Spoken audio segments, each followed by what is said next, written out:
Love this podcast? Support it and sponsor today. Simply head to ozcastnetwork.com for details.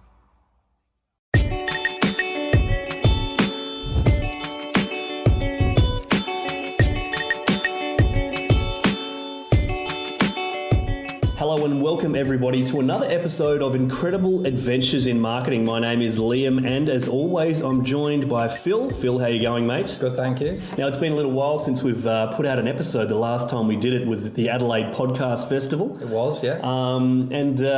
This podcast we talk about stuff that happens to us in the marketing world on our day-to-day basis. And the last time we spoke, as I said, it was at the Adelaide Podcast Festival, and we were talking about gyms. So do you want to pick up from there? You're looking pretty ripped, Phil, by the way. Yeah, you know that nobody can see me. So I don't look that much different. But yeah, during that podcast, I said that I was going to go to the gym every second day for a whole year and not miss any days, and I haven't so far, and it's been about 8 months. Impressive. Yeah, but the thing is, when you get to over 40, the results don't come as fast, quick and as easy as it does when you're younger. And I think that's the same with when you're doing marketing as well. When you're just starting out, there's a lot of businesses that start doing marketing in their 40s. You know, they've been working, they've been employed for a long time, and they're starting to do marketing and running a business, and the results they don't come quick and easy. But with the gym, nobody ever said, I tried the gym once, it didn't work, so I've never been back. But with marketing, with Google Ads, Facebook advertising, that kind of thing, everybody says, I tried Google Ads once, or I tried Facebook advertising once, didn't work, so I never tried it again. And the whole podcast we did at the Ozcast Festival was about showing how if you just thought about marketing in the same way as you think of going to the gym, you're actually going to achieve better results, and it can change your mindset. That's really what I like to do with marketing, is I like to change people's perceptions and mindsets of what marketing is. It's not about teaching you how to use Google Analytics or AdWords or Facebook or any tools really. I mean, there's lots of places you can learn those things. The way we talk about marketing is really more of a, from an overview and certainly from how your perceptions of marketing should be. So during that festival, I wrote down this huge list here of, how going to the gym is the same as marketing. All right, why don't you hit us with it? Okay, so, life is all about marketing. How we market ourselves to other people, and we market ourselves by how we dress, how we talk, how we interact with others. We do that all the time, and so life in itself is marketing. So apply that logic to how you run your business. How you look at yourself, for instance, is how you perceive yourself defines your attitude. You can get up, you can look at yourself in the gym, flexing in the mirror. You can flex in the mirror, or you can look at yourself and you can be miserable. And of course, that really defines your attitude to how you look at yourself. And with business, that's the exact same thing. If your business is struggling, if it's not doing too well, you can be miserable about that, or you can see it as an opportunity for growth, as an opportunity for learning, an opportunity for change, a platform from which to progress from. So, how we look at ourselves defines how we run our businesses and run our lives. And there's a lot of information about marketing online. You go to YouTube, Google, there's a lot of it. Everybody's got an opinion. Yeah, and the thing is, it's so easy now to put up an opinion. There's millions of videos on marketing, and there's probably more videos on working out and how to exercise. I know, because I've watched a lot of them. And there's a lot of conflicting information. There's so much information which is conflicting. They'll tell you how to do weights one way, and then another video will tell you how to do it a different way, and then there'll be like videos which are titled, the way you're doing weights is completely wrong. Marketing's the exact same thing. You do this or do that, or the way you're currently doing marketing is wrong. So, what you've got to do is you've got to decide to filter out. You've got to learn how to filter out what's useful and what's not, and that takes time. That does, and perseverance. You can't learn how to do marketing and run a business and do advertising all in one day. So giving up the first time is the wrong decision to make. So let's have a look at something else on this list. Yes, this is actually quite important. I said at the start, being over 40 means that even though I'm going to the gym all the time, the results aren't there. Well, that's the same with business. There's a lot of luck in running a business, and I'll talk about that later actually, about how you can increase your chances. But with marketing, what works for other people, especially marketers, because that's normally where you get the advice from, is from other marketers. What works for marketers might not work for you. There's this, I was looking up this way of increasing your page rank. If you've got a higher page rank, you appear higher in Google through organic search. Mm-hmm. And one of the ways that they suggest you do that is to have links to your website from other people's websites. Now, this advice has been going around for years, 10 years easy. And, before Facebook, this was a good advice. So, because if you wrote a blog or something like that, because there wasn't Facebook or LinkedIn or something, if somebody wanted to refer to that blog post, if it was a good post, they would naturally put a link on their website to yours.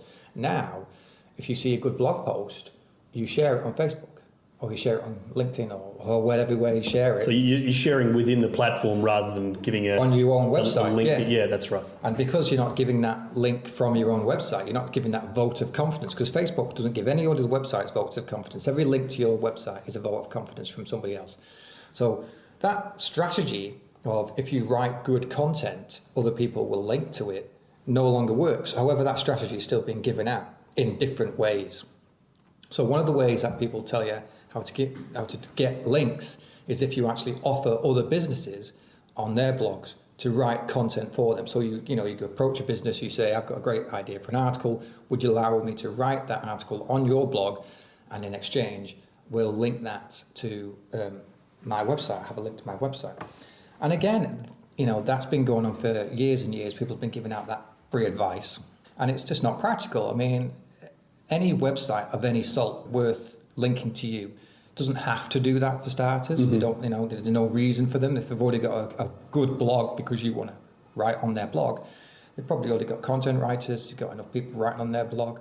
But also they might be a direct competitor, because there's no point putting an article on some random website. You want it on a website which is similar to yours.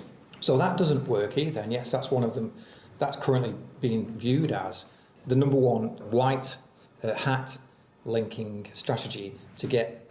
Can I just stop you there?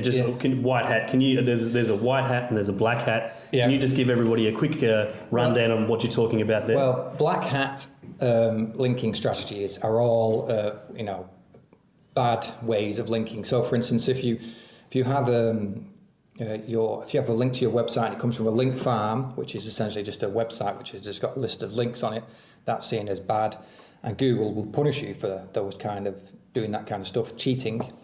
And a white hat is, where, on the surface of things, it seems like a good way, an ethical way of getting a link. And Google, as long as it's legit, Google won't punish you for that. They'll reward you for that. And those white hat strategies are getting harder and harder and harder. A lot of it because people are now on Facebook and LinkedIn, and they're soaking up all the shares and the links and the things like that. So, going back to what I was saying, is it's not practical to be able to do that, to approach a business, offer to write an article, and in exchange you have a link to your website. I mean, there's a lot of businesses that just know what that means. That means that, it's a vote of confidence to your website. You're not prepared to do that. It's not worth it, even if it's a free article, because they could write articles themselves. So a lot of this marketing advice that gets given out is by marketers, and that kind of strategy works for marketers because even though you might only see them on the face of it, it's just them running the business and they're making millions of dollars a year. The fact of the matter is they have a crew of people who are going out and asking businesses if they can write articles for them, etc. And they maybe get 1 in 100, 1 in 200 people say yes. And of course, it's just a numbers game, as a lot of marketing is. It's just all about the more people you can ask, the more chances you're going to get that to happen. But that's an advice that is sold in online courses and things like that, and that's not practical advice as far as I'm concerned. And so what's working for them won't work for you. And that kind of, and you get a lot of advice like that with working out, etc., going to the gym. What works for those people who've probably been going to the gym for 15, 20 years and look ripped and, are experts at it, and are younger and have got testosterone. Those people, those strategies work for them, and they're oblivious to the fact that it doesn't work for everybody else. And what we do when it comes to marketing is we give out practical marketing advice, ones which we think people can achieve results from, rather than just advice of a marketing nature. And that's the difference. That's the difference to what we do. So would you say that every piece of advice works for every business? Are there some kind of inextricable rules, or it's different for every business, is it? I reckon so. I mean, we're now at a point where you can get a website for free. You can get a WordPress website for free. There's Wix probably I think they do a free one, but you have to have a banner or something. But websites are now real cheap. And because websites are cheap, content is cheap. There used to be this saying, which is content was king. But content is everywhere now. There are, billions upon billions of pages of content. The chances are, it doesn't matter what kind of business you're running, there'll be content which is of similar nature written by elsewhere. So there's not really good, solid advice which works for every business, because every business, if it's not unique, it's not going to stand out in the market. And therefore, if it's not going to stand out in the market, it's just going to blend in. So, as far as I'm concerned, every business should look at their own marketing themselves. They should, there's advice out there. There's a lot of advice, but they should determine what advice works for them. And that's really what they need to be learning. Like, I see a lot of my clients on social media, and they're just running the numbers. They're just running through the numbers. The marketing strategy. They film themselves on their iPhones, for instance, and they do videos, and it's just all real crap. And they write regular blog posts, and again, those blog posts aren't really relevant to their customers. It's just they're just kind of churning it. They're just going through the numbers. They're churning out content. They're churning out videos, and that kind of stuff's cheap. It's easy. And it gets ignored. Often I'll see 7 views on a video or something which a client's published, and it's like you're focusing on the wrong thing. You should be focusing on building an audience, not delivering content. Focus on building an audience, warming them up, getting them excited about joining your platform or your page or your website. And then once you've got that audience, then you can start to deliver content, and you can ask your audience what kind of content they want. But I'm not seeing that. All too often I see clients publishing lots of content, which is cheap and it's easy, and nobody's reading it. And so we're just filling the web up with all this content which is of no use to anybody. That kind of stuff just happens all the time. It's something which we need to look at, because websites are going to change. I've been feeling it for a few years now. Websites, that whole age-old system of having a banner at the top and 3 links, call to actions at the bottom, and that template's like 10, 12 years old, and that template was designed when content was not as everywhere like it is now. It was a different platform. Back then, 10 years ago, we didn't have responsive websites. People weren't going looking on websites with their mobile phones as often as they are now. Nowadays, people pretty much look at a website from their mobile phone. That's it. Most of your visits will be from a mobile phone. So that template of having a banner at the top and 3 links beneath it, 3 call to actions beneath it, is no longer relevant. So I guess that begs the obvious question, what's next then, Phil? Well, if you look at apps, they serve a purpose. Websites are just online brochures. That's it. There's nothing more to them than that. But we no longer have the patience. We've kind of killed our own patience to read online brochures. We're not interested. And not only that, but website technology has come leaps and bounds now. People are making 3-dimensional games with website technology. They can be so much more than just an online brochure. All apps serve a purpose. You download a taxi app.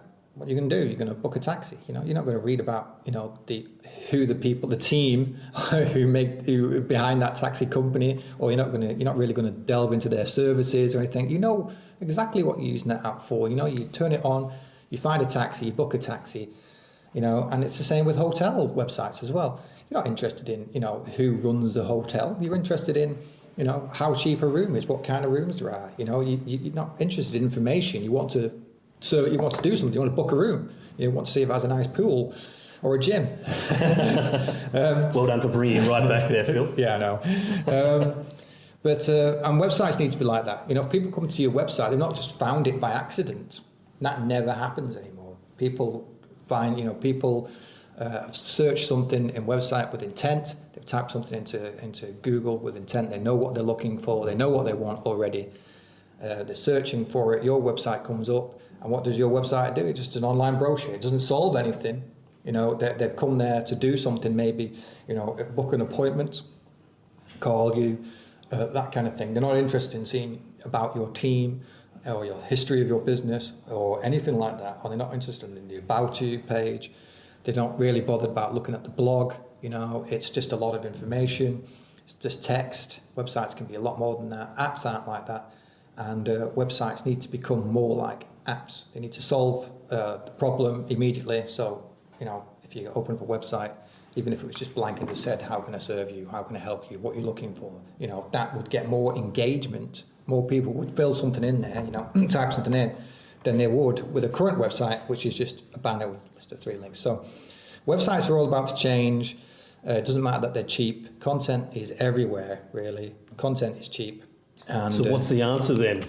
Is there a way around this? Yeah, we all need to start looking at how we can serve our customers and our viewers and our people who come to our websites. And our listeners. Yeah, better, really. More in a more effective, quicker way. We need to look at our websites as if we are a customer and we're trying to solve a problem and come up with a solution, rather than just continuously deliver more and more content that's on the web and just cluttering up the web with content. And so that's the future of websites. And it's good for people like me who build websites, because it means that I no longer have to keep churning out these stock websites, which are just, the same again and again and again, but really focus more on how a website can solve a problem rather than just present information. So if somebody comes to your website, they've got a problem, if they want to book an appointment, that should be first and foremost what the website does. Information should be tucked away. It shouldn't be up for, up front. It should be tucked away for people, for the 1%, and it really is the 1% of people that want to find it. Less content, more solutions. Websites should become more like apps than just information pages. And that really is the takeaway, I think, of this episode. Focus on solving a website that solves solutions. Focus less on churning out content. Focus more on building your audiences and getting them excited about your services. Less being crazy on social media. and recognize that it's all about perseverance. It's all about keeping it up. Don't miss leg day at the gym. Yeah, that too, yeah. We'll leave it at that. Very good. Phil, where can people find you online if they want to find out more? Just Google Incredible Co. and you'll find me. I'm usually at the very top. Very good. And you're on Facebook? I am. Well, I try to be. Very but that's good. really what my assistant does more than me these days. She's an excellent content writer. Very good, very good. You can catch me on ozcastnetwork.com. I'm actually on the Breaker app as well. My handle is Podcast Fiend. You can check out what I've been listening to there. And thank you very much for listening, everybody. This has been Incredible Adventures in Marketing, and we'll catch you guys next time. Cheers.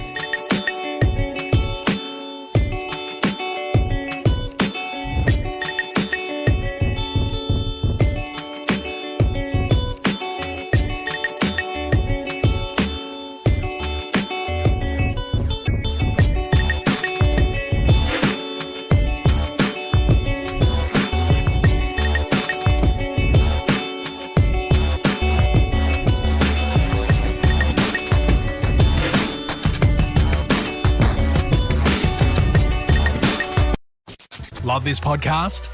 Support it and sponsor today. Simply head to ozcastnetwork.com for details.